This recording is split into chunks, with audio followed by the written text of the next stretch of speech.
আসসালামু আলাইকুম।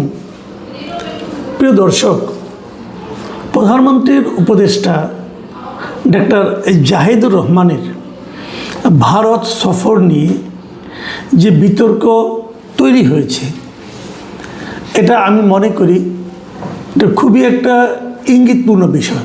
এটাকে আমি কোনো দুর্ঘটনা মনে করি না। এখানে অনেকগুলো বিষয় কিন্তু কাজ করছে একসঙ্গে। দেখুন, ডাক্তার জাহিদুর রহমান প্রধানমন্ত্রীর উপদেষ্টা, সেই সঙ্গে তিনি একজন প্রতিমন্ত্রীর মর্যাদা সম্পন্ন ব্যক্তি। ঘটনাটা আপনারা নিশ্চয়ই এর মধ্যে জেনে গেছেন যে গত 14 জুন, মানে আজকে হলো 16 জুন, একদিন আগে তিনি বিকেলবেলা, রবিবার সেদিন ছিল, বিকেলবেলা ইন্ডিয়ার একটা ফ্লাইটে করে উনি দিল্লিতে গিয়েছিলেন। দিল্লিতে ওনার একটা সরকারি সম্মেলন ছিল, বেসরকারি কোনো আমন্ত্রণ না। ইন্ডিয়ান ওশেন রিম অ্যাসোসিয়েশন IORA এর একটা সরকারি সম্মেলনে উনি আমাদের দেশের প্রতিনিধি দলের প্রধান হিসাবে উনি সেখানে গিয়েছিলেন। তো সেখানে উনি একদিন আগেই চলে গিয়েছিলেন। তো সেখানে যাওয়ার পর ওনাকে এয়ারপোর্টের ইমিগ্রেশনে আটকে দেওয়া হয়, এবং এই আটকে দেওয়ার কী কারণ থাকতে পারে সেটা নিয়ে নানা ধরনের কথা বলা হয়ে থাকে। মূলত যে ঘটনাটা সেটা আপনাদেরকে বলি। অন্তর্বর্তীকালীন সরকারের সময় আমাদের দেশের বেশ কয়েকজন কন্টেন্ট ক্রিয়েটর অথবা সোশ্যাল মিডিয়া অ্যাক্টিভিস্ট যাদেরকে বলা হয়, তাদেরকে ভারত তাদের সিকিউরিটি ওয়াচ লিস্টে তাদের নাম রেখে দিয়েছিল, মানে এরা ওখানে ঢুকতে পারবে না। এবং তাদের যে চ্যানেলগুলি ছিল, যেমন ডাক্তার জাহিদুর রহমানের একটা চ্যানেল এখনও আছে, জাহেদ স্টেক। এই জাহেদ স্টেকও ভারতে বসে কিন্তু দেখা যেত না। ভারতের কোনো নাগরিক ভারতের রাষ্ট্রীয় সীমানার মধ্যে বসে এই জাহেদ স্টেক যে ইউটিউব চ্যানেলটা আছে এটা দেখতে পেতেন না, ওটা ওখানে বন্ধ ছিল। এবং একই সঙ্গে বন্ধ ছিল আরও দুটো চ্যানেল। সেই দুটো চ্যানেল হলো, একটা ছিল আপনার ইলিয়াস হোসেনের যুক্তরাষ্ট্র থেকে, যিনি প্রচার করতেন, আর একটা ফ্রান্সের প্যারিস থেকে ডাক্তার পিনাকি ভট্টাচার্য। এই মানে 3টা চ্যানেল ভারতে নিষিদ্ধ ছিল। এই ব্যক্তিদের ভারতে প্রবেশের উপরেও এক ধরনের নিষেধাজ্ঞা ছিল, মানে তারা ভারতে ঢুকতে গেলে ঢুকতে দেওয়া হবে না, এই ধরনের একটা বিষয় ছিল। তো ইলিয়াস সাহেব এখন আমেরিকাতে আছেন, পিনাকি বাবুও প্যারিসে আছেন, এবং জাহিদুর রহমান বাংলাদেশে তখনও ছিলেন, এখনও আছেন। পার্থক্য কেবল যে বাংলাদেশে যে বর্তমান সরকার, বিএনপি সরকার, এই সরকার ডাক্তার জাহিদুর রহমানকে তাদের পার্ট করে নিয়েছেন।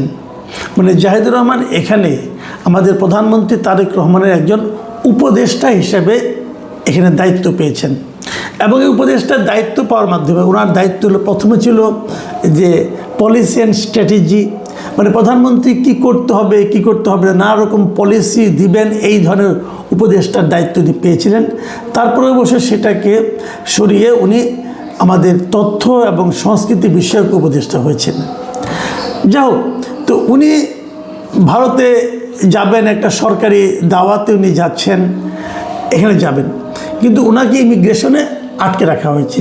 এবং ইমিগ্রেশন থেকে যেটা হয়, যে কোনো ইমিগ্রেশন, পৃথিবীর যে কোনো ইমিগ্রেশনের কাজে এটা, ওনারা কিন্তু ব্যক্তির চেহারার দিকে তাকান না, ওনারা তাকান কাগজের দিকে, যে ওনাদের কাছে যে কাগজগুলি থাকে সেই কাগজগুলিতে কি লেখা আছে। যদি জাহিদুর রহমানের কাছে ব্যাপারে ওখানে প্রবেশের ক্ষেত্রে ওনাদের নিষেধাজ্ঞা থাকে, তাহলে ওনাকে ঢুকতে দেবেন না যতক্ষণ পর্যন্ত ওই কাগজটা পরিবর্তন হয়ে আসবে। এখন প্রশ্ন হচ্ছে, এই পরিবর্তনের কাজটা কি আমাদের সরকারের দিক থেকে পরিবর্তন করানোর জন্য কোনো উদ্যোগ নেওয়া হয়েছিল?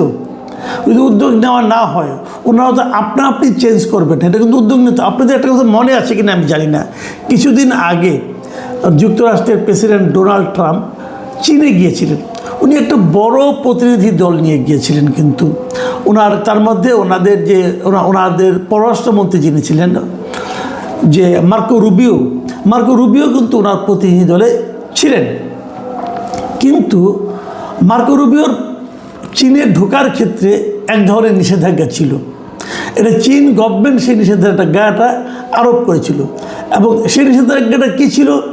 সেখানে বলা হয়েছিল যে মার্কো রুবিও এর আগে চীনের কিছু আচরণের প্রতিবাদ, যেমন উইঘুরে মুসলিম নির্যাতন যেটা হচ্ছিল, সে সময় মার্কো রুবিও খুব গুরুত্বপূর্ণ ভূমিকা পালন করেছিলেন, তার প্রতিবাদ করেছিলেন মানবাধিকার লঙ্ঘনের। হংকংয়ে যখন চীনের নানা ধরনের নিপীড়ন চলে, সেটা নিয়েও কিন্তু মার্কো রুবিও প্রতিবাদ করেছিলেন।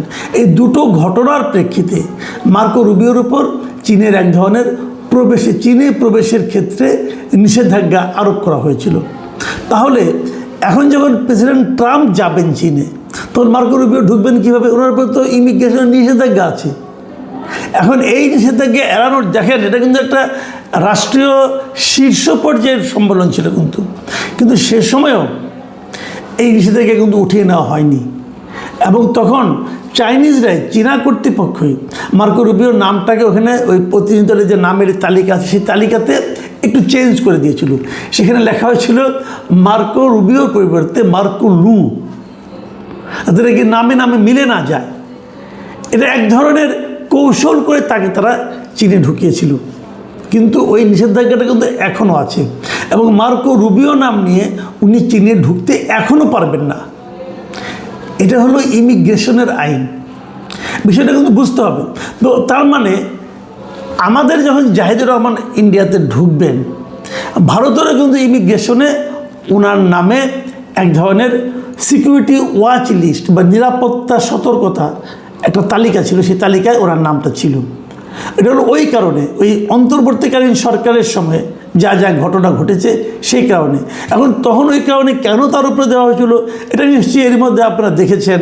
উনি ইন্ডিয়ান গভর্নমেন্ট সম্পর্কে, ভারত সম্পর্কে নানা ধরনের কথা কিন্তু ওনার চ্যানেলে উনি বারবার বলেছেন। এবং ওখানে উনি কতগুলি শব্দ ব্যবহার করেছেন যে ভারত ইত্রামি করছে, ভারত একটা ছ্যাচ্চর টাইপের সরকার, এগুলো কিন্তু উনি বলেছেন, এগুলো আমরাও শুনেছি। হয়তো এই কথা এটা বললেই তো হয়ে যায় না, কিন্তু ওনার এই কথাগুলোতে ভারত সরকার হয়তো গোসা করেছেন, রাগ করেছেন, মন খারাপ করেছেন, এই জন্য ওনাদের ওই তালিকাতে ওনার নাম ঢুকিয়ে রেখেছেন। আমাদের একজন এখন কিন্তু আমি আর জাহিদুর রহমানের কথা বলছি না, এখন আমি বলছি আমাদের একজন প্রতিমন্ত্রীর মর্যাদার ব্যক্তি ভারতের ইমিগ্রেশনে তাকে আটকে রাখা হয়েছিল এবং ওখানে 2 ঘন্টা একটা সোফায় বসেছিলেন। মনে রাখবেন, এটা কিন্তু আমি ব্যক্তি জাহিদুর রহমানের কথা বলছি না। জাহিদুর রহমান ব্যক্তিগতভাবে কী করেছেন কী করেননি সেটা ওনার হিসাব, উনি বুঝবেন। কিন্তু আমি বুঝবো, উনি আমাদের প্রতিমন্ত্রী, আমাদের প্রতিমন্ত্রীকে ভারত এই ট্রিটমেন্ট করেছেন। এই ট্রিটমেন্টটা ঠিক হয়নি, কোনো সন্দেহ নেই। এই ট্রিটমেন্টটা আমার কাছে ভালো লাগেনি, আমি হতাশ হয়েছি, আমি অপমানিত হয়েছি, আমি রাগান্বিতও হয়েছি। এটা আমাদের দেশের জন্য অপমানজনক, কোনো সন্দেহ নেই। কিন্তু তারপরেও আমার প্রশ্ন হলো, এই অপমানটাকে আমি ইনভাইট করলাম? এই প্রশ্নটা খুব জরুরি। কেন ইনভাইট করলাম? ভারতের যে জাহিদুর রহমানের চ্যানেল যে বন্ধ, এখনও দেখা যায় না, ওটা চ্যানেল যে বন্ধ, ওনার ব্যাপারে যে এম্বার্গো একটা আছে ওনাদের, এই বিষয়টা আমাদের সরকার বা সরকারি কর্তৃপক্ষ জানেন না কেন, এটা আমি একটু বুঝতে চাচ্ছি। তারা কেন জানেন না যে এই ধরনের একটা নিষেধাজ্ঞা আমাদের উপর থাকতে পারে, অথবা আছে কি না ওনারা এই খোঁজটা নেন নাই কেন?